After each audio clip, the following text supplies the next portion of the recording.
ঢাকা। বৈশাখের প্রথম ভাগে দেশের সব বিভাগে বৃষ্টির পর আবারও বেড়েছে তাপমাত্রা। দেশের বেশ কিছু জেলার উপর দিয়ে বইছে মাঝারি তাপপ্রবাহ, যা আরও কয়েকদিন থাকবে বলে জানিয়েছে আবহাওয়া অধিদপ্তর। আবহাওয়াবিদরা জানিয়েছেন, দেশে এখন 24টি জেলায় মাঝারি তাপপ্রবাহ চলছে। 27শে এপ্রিলের আগ পর্যন্ত বৃষ্টির সম্ভাবনা খুব কম, তাপমাত্রা থাকবে উষ্ণ।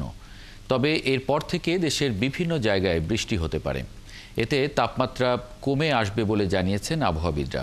এপ্রিল, মে, জুনে তাপমাত্রা বেশি থাকলেও গেলবারের চেয়ে এবারের গড় তাপমাত্রা কম থাকবে বলে জানিয়েছে অধিদপ্তর। তবে মে মাসে এখনকার চেয়ে তাপমাত্রা কিছুটা বাড়তে পারে। আপাতত বড় কোনো ঝড়ের শঙ্কা নেই বলেও জানান আবহাওয়া অধিদপ্তর। অনেক জায়গায় বৃষ্টি হবে। বেসিক্যালি 27 থেকে সপ্তাহের মতো তাপমাত্রা মোটামুটি কমই থাকবে, কারণ দেশে অনেক জায়গায় বৃষ্টি হবে।